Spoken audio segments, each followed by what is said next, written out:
guys, sampai di sini. Dan di video kali ini kita akan membahas cerita dari I Have a Dragon on My Body. Tapi sebelum gue mulai ceritanya, gue mau berterima kasih dulu nih bagi kalian yang udah mensupport channel ini melalui donasi, mau super thanks ataupun saweria. Yang pertama ada Samuel Sidarta Setiawan. Katanya, ini Min buat beli kopi dan makin semangat ya buat kontennya. Siap, pasti semangat terus kok. Thank you ya Samuel Sidarta Setiawan buat donasinya. Selanjutnya ada anak Bail. Mungkin anak baik kali ya. Anak baik di mari. Anak baik di mari. Ada anak baik, jangan lari. Thank you anak baik buat donasinya. Selanjutnya ada kata emak gue paling ganteng. Oh siap. Katanya, Min, itu komik King Apocalypse diterusin apa? Udah manggerak lama tuh. Coba nanti Mimin lihat ya. Karena sekarang masih ada komik ongoing. Dan juga antriannya banyak. Jadi satu-satu. Thank you ya si ganteng buat donasinya. Selanjutnya ada dari cowok.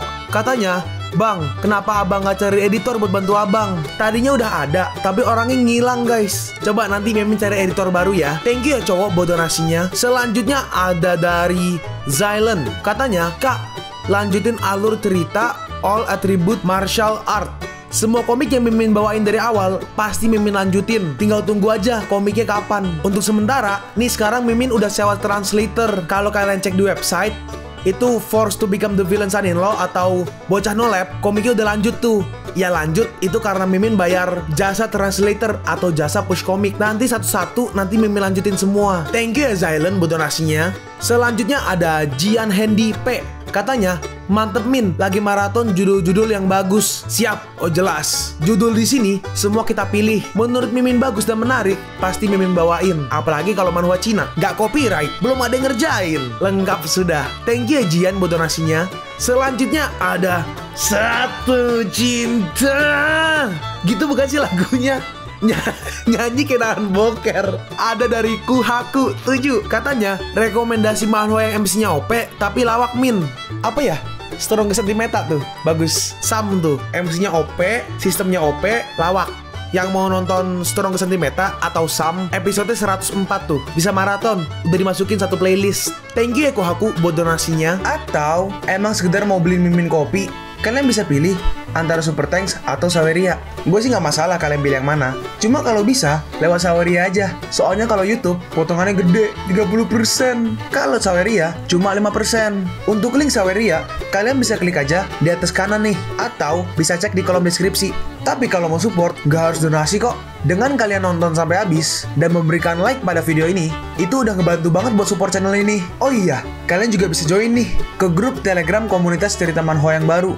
Untuk linknya gue tampilin di layar ya. Tapi kalau malas ngetik, cek aja kolom deskripsi. Di sana kalian bisa sharing nih topik seputar manhwa dan kawan-kawan, dan juga ketemu teman baru. Kalau mau info terbaru dari Mimin, misalnya upload kapan atau misalnya ada telat upload, Mimin pasti akan langsung infokan di Telegram. Makanya jangan lupa join ya. Nggak perlu berlama-lama lagi, kita mulai aja ceritanya. Suanyim berkata, kau adalah orang yang mengambil foto ini. Apa kau bisa memberitahu siapa orang di dalam foto ini? Itu aku bisa memberitahumu, tapi kau nggak boleh mengatakan bahwa aku memberitahukannya. Suanyim setuju. Oke, aku nggak akan pernah mengatakannya.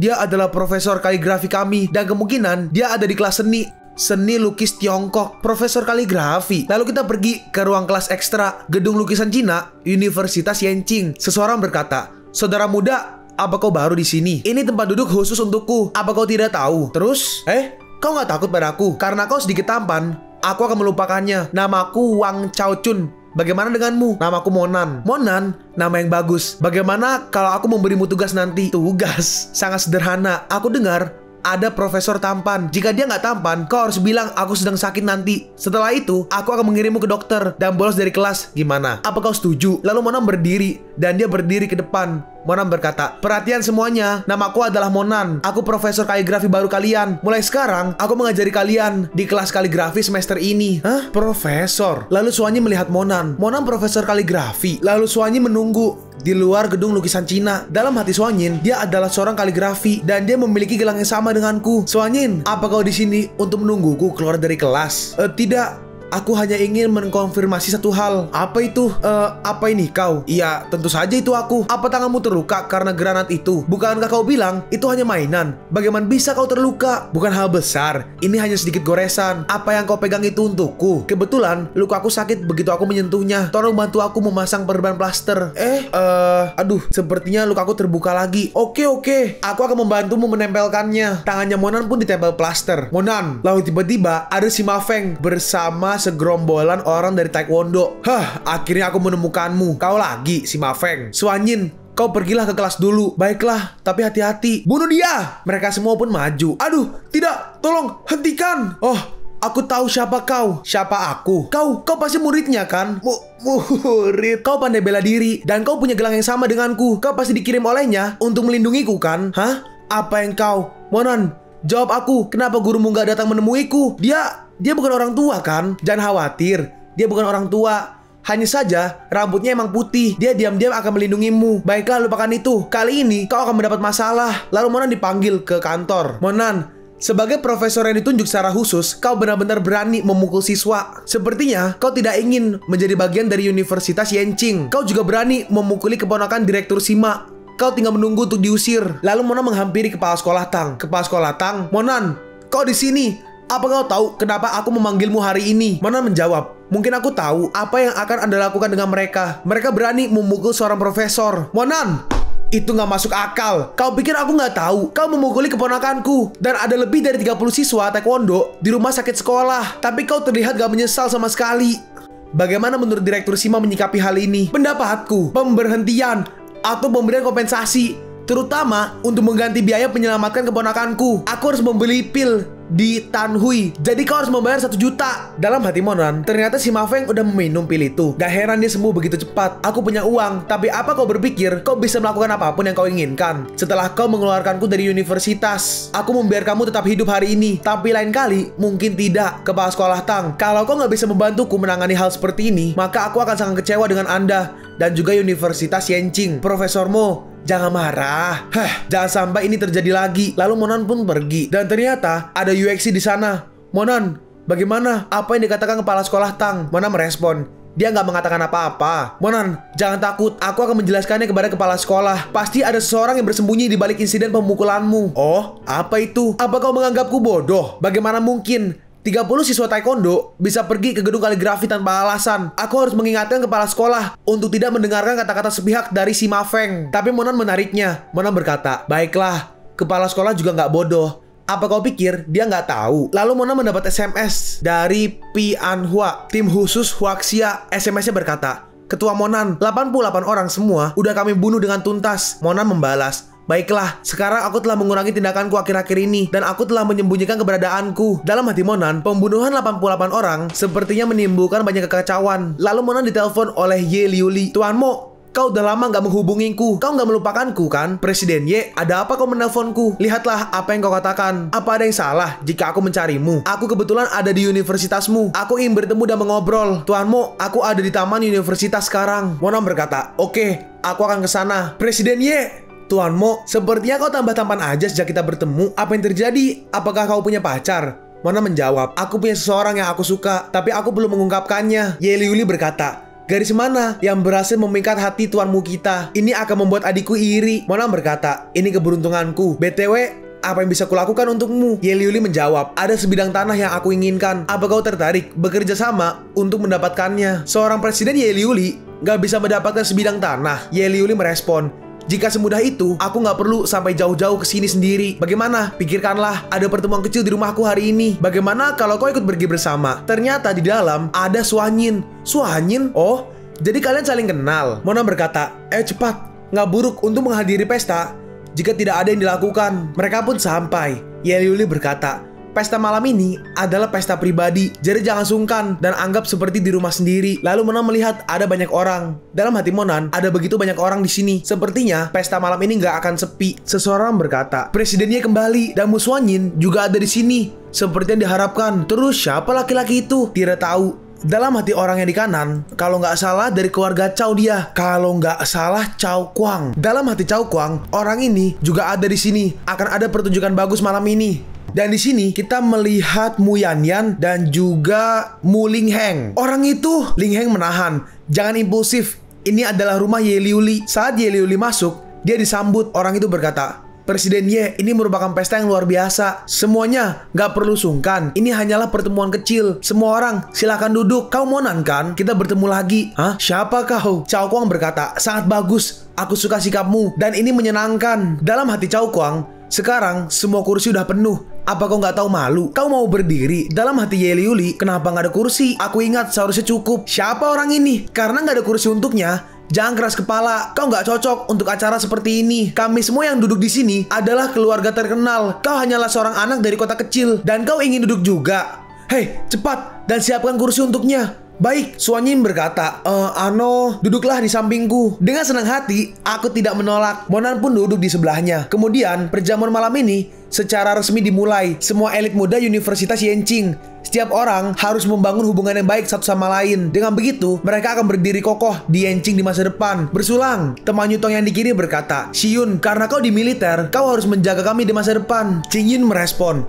"Kita semua teman. Aku hanyalah pewaris kecil. Aku akan bergantung pada semua orang di masa depan." Bersulang, sebagai tim khusus, Qingyun sangat rendah hati. BTW, berbicara tentang pasukan khusus, kemarin pasukan khusus menerima berita bahwa ada organisasi misterius di Yanqing dan ada 87 orang mati. Semuanya dibunuh pada hari yang sama. Dalam hati Monan, 87 orang. Bukankah tim khusus bilang 88? Kemungkinan yang paling masuk akal saat ini yang melakukannya adalah daftar rahasia. Daftar rahasia emang memiliki kekuatan seperti itu. Tetapi di seluruh Yanqing juga ada yang bisa melakukannya. Setidaknya ada 4 keluarga besar. Keluarga Cao, Tang, Mu, dan keluarga Ye, lalu tim khusus, dan juga Xiao Qianque. Saudara Liuli, aku tidak tahu jika 4 keluarga besar, tapi pasukan khusus mewakili keadilan Tiongkok, dan mereka nggak punya alasan untuk melakukannya. Meskipun keluarga Cao kami memiliki kekuatan ini, kami nggak akan pernah melakukan sesuatu yang nggak bermanfaat. Aku tidak berpikir ada keuntungan melakukan hal semacam ini. Meski itu daftar rahasia, siapa yang memiliki uang sebesar itu untuk membunuh lebih dari 80 orang sekaligus? Mereka baru aja mengganti pemimpin mereka menjadi tidak sejahat dulu. Ini jelas bukan mereka. Mu Yanyan berkata, "Profesor Mo, kami telah mengatakan begitu banyak hal. Kenapa kami tidak mendengar pendapatmu? Apakah Anda nggak menyukai pembicaraan semacam ini?" Monan membalas, "Kau nggak pantas mendengar pendapatku." "Monan, aku telah bersabar untuk waktu yang lama. Kau pikir aku nggak bisa menghancurkanmu? Walaupun identitasmu profesor, kau tidak layak.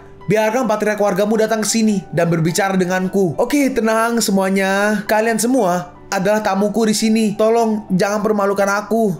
Semuanya. Kebetulan aku punya beberapa hal baru untuk dilihat semua orang. Silahkan ikuti aku ke lobi. Ayo pergi ke lobi. Monan berkata, "Apa kau juga ingin pergi ke sana juga? Aku akan menemanimu." Suanyin berkata, "Tidak, Bibi Liuli memintaku untuk menunggunya di sini karena aku punya sesuatu yang harus dilakukan." Dalam hati Monan, ada aura kultivator yang kuat di halaman belakang. Sepertinya seseorang sedang menungguku di halaman belakang. Monan pun langsung pergi dan dia berkata, "Kalau begitu, tunggu aku sebentar. Aku akan segera kembali." Monan pun langsung ke halaman belakang. Di halaman belakang, ada seorang biksu yang sedang mengambang di atas air. Monan berkata, "Sepertinya kau udah lama menunggu." Lalu tiba-tiba Cao Kuang muncul. "Itu benar. Siapa sangka kau benar-benar berani datang untuk mati. Cepat lakukan! Bunuh dia!" Dan ternyata ada banyak sekali kultivator. Semua orang lompat ke Monan. Tapi satu orang langsung dihajar dan langsung tumbang. Akhirnya, mereka semua nggak jadi maju dan muncul si botak membawa kapak. Sepertinya tidak sia-sia aku ikut hari ini. Di belakang Monan juga ada Pak Tua. Jangan melakukannya. Kepalanya adalah milikku. Orang tua ini kekurangan uang baru-baru ini. Mati nanti atau mati lebih awal, dalam beberapa menit nggak ada bedanya. Majulah kalian semua sekaligus. Nah, jangan terlalu arogan. Matilah karena kapakku. Lalu dengan mudah kapaknya dihempaskan menggunakan tangan Monan. Lalu Monan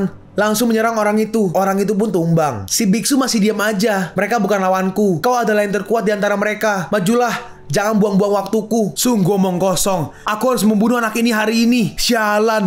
Cepat. Gunakan pil darah kalian dan bunuh dia sekarang. Dan mereka semua memakan pil darah yang dibuat oleh Monan. Semuanya, serang dia. Hurra, hurra, hurra, hurra, hurra. Sekumpulan semut. Dengan satu gerakan, mereka semua dihempaskan. Sekarang giliranmu, Amitabha, sang dermawan. Biksu malang ini akan membebaskanmu. Lalu si biksu itu menggunakan gelang yang tadi di lehernya sebagai sebuah senjata. Dan itu tiba-tiba menjadi besar. Menderitalah. Serangga kecil. Penghakiman Buddha. Kalung itu tiba-tiba bersinar. Ye Liuli berkata, "Suanyin, apa pendapatmu tentang Monan? Bagaimana bisa kau mengenalnya?" Aku... Hah, suara apa itu? Sepertinya dari halaman belakang. Halaman belakang. Monan sebelumnya pergi ke halaman belakang. Hei, jangan ke sana, itu berbahaya. Suanya langsung ke belakang. Monan, kau di mana? Saat di luar, Ye Liuli melihat Cao Kuang. Cao Kuang bajingan, ini pasti ulahmu kan? Katakan, di mana Monan? Lalu si biksu itu akhirnya keluar dari air dalam posisi Monan terikat. Jadi itu kau. Pantas aku merasa pernah melihatmu. Gelang tasbih Ye Chuan ini sebelumnya juga berasal darimu. Hahaha. Jadi kau mengenalku. Kalau begitu, aku akan mengirimmu ke barat secepatnya. Orang-orang yang sulit untuk dimanipulasi itu sama seperti kera. Jadi mereka harus dikendalikan dengan beberapa metode. Kalungnya mengikat Monan semakin kuat. Monan, hati-hati. Tapi gue baru sadar kok tiba-tiba Suanyin kayak peduli banget ya sama Monan. Bukannya dia tahu ya kalau Monan itu kan yang dia katain mesum itu loh. Ya udahlah, lanjut. Si biksu berkata, aku akan segera mengirimmu ke isekai. Tapi dengan mudah, Monan melepaskannya. Hahaha. Apa kau pikir akan semudah itu? Ini adalah jalan yang jahat. Itu adalah jalan yang benar. Ada tindakan. Ini dunia. Ini nirvana. Gue gak ngerti maksudnya, betul oke. Dan bola-bola itu ternyata tidak rusak. Dan bola-bola itu mulai menyerang Monan. Dan semuanya pergi ke arah Monan. Mati kau! Menyembunyikan kekuatannya yang gak terukur dan bebas berarti membebaskan semua makhluk. Matilah! Dalam hati Monan, alat permurnian darah semacam ini benar-benar luar biasa. Monan be like, chill aja bro. Si botak melanjutkan, bukankah ini yang kau inginkan? Kau berani menentangku. Kau akan mati di sini hari ini. Oh gitu. Lalu Monan mulai membekukan tangannya. Gak cuma tangan, tapi dia juga membekukan lantainya dan juga bola-bolanya. Bajingan! Beraninya kau mencoba menghancurkan senjata ajaibku. Dan ternyata senjatanya belum rusak. Muncul api dari sana dan esnya mulai meleleh. Buddha, dengan belas kasihmu, bakarlah orang jahat ini. Biksu iblis sialan. Saudari Liu, bajingan kecil, mari kita lihat bagaimana kau akan menghadapi apiku yang membara ini. Hah, Suanyin, Suanyin, mundur. Kau cari mati. 12 keajaiban, ombak penghancur gunung. Lalu muncul ombak yang sangat besar. Nggak sebesar yang 2004. Enggak. Bercanda, jangan marah ya. Cuma jokes. Lalu air itu mulai kemana-mana. Kya! 12 keajaiban, membekulah. Lalu semua air itu dibuat membeku oleh Monan dan apinya pun berhenti. Matilah kau binatang kecil. Tapi dengan mudah Monan menyerang biksu itu dan dia pun sampai terpental jauh. Kau, kemampuan macam apa itu? Kemampuan ini adalah kemampuan untuk membunuhmu. Lalu si biksu itu menyerang Monan. Dia mengeluarkan sesuatu dari mulutnya. Hah, trik murahan. Monan berhasil menghindarinya, tapi biksu itu mencoba kabur. Bukan kabur, tapi dia menyerang ke arah Suanyin. Kalau kau berani menyerangnya, kau cari mati. Monan langsung berubah ke mode rambut putih dan dia langsung lompat. Dia pergi ke biksu itu dan biksu itu langsung dihantam kepalanya ke es. Lalu Suanyin melihat itu baru sadar. Kau ternyata. Suanyin langsung pingsan. Suanyin, tubuh dinginnya kambuh. Ye Liuli berkata, aku akan segera memanggil dokter. Monan merespon, percuma aja. Sekarang hanya aku yang bisa menyelamatkannya. Cao Kuang berani mencoba membunuhku di tempatmu. Itu berarti dia akan menyalahkanmu jika itu berhasil. Manik-manik ini persis dengan yang dipakai Yehuan terakhir kali. Kau harus mengambilnya dan bertanya padanya dulu. Aku akan menyelamatkan Suanyin. Kau akan menangani masalah di luar. Jangan khawatir, aku akan menanganinya. Suanyin, kau harus bertahan. Aku akan segera menemukan 2 ramuan yang tersisa. Lalu tiba-tiba, bagaimana bisa? Cucuku pingsan tanpa alasan. Penatuamu, Anda boleh masuk dan melihatnya. Ternyata itu adalah kakeknya Suanyin dan dia melihat Monan. Mo Cendren, kau lagi? Monan berkata, sebagai kakeknya, seperti inikah caramu melindunginya? Kakeknya berkata, diamlah. Itu gak ada hubungannya denganmu. Monan merespon, bukan urusanku. Dia memiliki tubuh yin dingin sekarang. Hanya aku yang bisa menyelamatkannya. Jangan sembarangan coba mengobatinya. Tunggu aku kembali. Kenapa kau menyelamatkan Suanyin 2 kali? Apa tujuanmu? Monan menjawab, aku ingin dia menjadi wanitaku. Bos Jiangnan kecil, bagaimana bisa kau layak untuk cucuku tanpa latar belakang keluarga? Oh, latar belakang. Kalau begitu, aku akan membuatmu melihat 4 keluarga besar Yancing berlutut di bawah kakiku. Lalu Monan sedang menelpon. Pianhua, apa kau yakin ada 88 orang sebelumnya yang telah terbunuh? Saya yakin ada 88 orang karena yang terakhir saya bunuh dengan tangan saya sendiri. Dalam hati Monan, dari mana datangnya berita tentang 87 mayat tim khusus? Siapa yang salah? Pianhua berkata, BTW, ketua, saya punya berita tentang tanduk unicorn yang Anda mintai kami untuk temukan. Saya mendengar bahwa hadiah pertama perjamuan Qingteng tahun ini adalah tanduk unicorn. Oke, aku mengerti. Bagus sekali.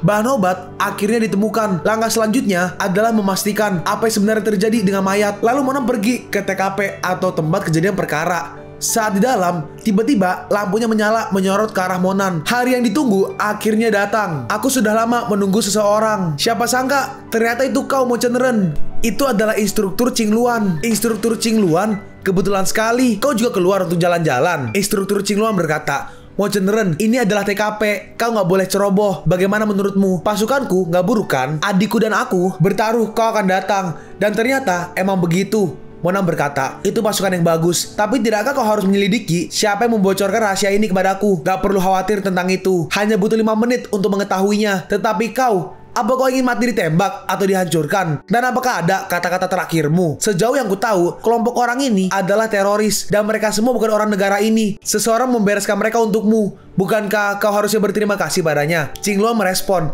terima kasih. Hah, mereka emang jahat. Tapi kau nggak punya hak untuk membunuh sama sekali. Monan berkata, aku bisa aja punya hak itu. Itu hanya tergantung pada keputusanmu. Lalu Monan mengeluarkan kartu emasnya. Jadi Mo Chen-ren takut mati? Monan berkata, oh, itu membuatku takut. Kebetulan aku akan pergi ke perjamuan Qingteng untuk membunuh musuh. Aku ingin menggunakan identitas pasukanmu untuk pertemuan itu. Dalam hati Qingluan, entah kenapa, aku merasa seperti di dalam sebuah konspirasi. Monan melanjutkan, jadi kau harus membiarkan aku untuk berpartisipasi di perjamuan Qingteng. Ini adalah syaratku. Apa kau bisa menyetujuinya? Oke, selamat bergabung dengan pasukan khusus. Lalu setelah itu, mereka pergi ke bandara. Monan menelpon seseorang. Bukankah perjamuan Qingteng itu ada di Anqing? Kenapa naik pesawat? Yang ditelepon berkata, siapa bilang itu di Anqing? Di pesawat, ternyata Qingluan sudah menunggu. Masuklah, kami udah menunggumu. Ternyata teleponan sama Qingluan deh guys. Saat di dalam, ternyata semua prajurit di sana. Qingluan berkata, duduklah di sana. Aku punya hal lain yang harus aku lakukan. Aku akan pergi dulu. Oke. Monan berkata, halo, salam kenal. Namaku Monan. Halo, namaku Su Hanlu. Monan berkata, bolehkah aku bertanya kemana kita akan pergi? Su Hanlu menjawab, kau nggak tahu? Kami sedang menuju Himalaya. Seseorang berbisik, menurutku anak ini nggak tahu apa-apa. Yang di kiri berkata, bergabung tanpa memakai seragam tim. Tunggu aja untuk dipukuli oleh tim khusus. Menarik. Lalu setelah itu, tim musim panas datang. Semuanya langsung berdiri. Kalian pun sampai di penghujung video ini. Kalian mau tahu lanjutan chapter ini? Atau manhwa menarik lainnya? Makanya, jangan lupa subscribe biar kalian gak ketinggalan kalau gue upload video baru. Jangan lupa like, komen, dan share ke teman-teman kalian supaya channel ini bisa lebih berkembang ke depannya. Segitu dulu dari video cerita manhwa. Gua Sabik undur diri. See you on the next video. Zaijian.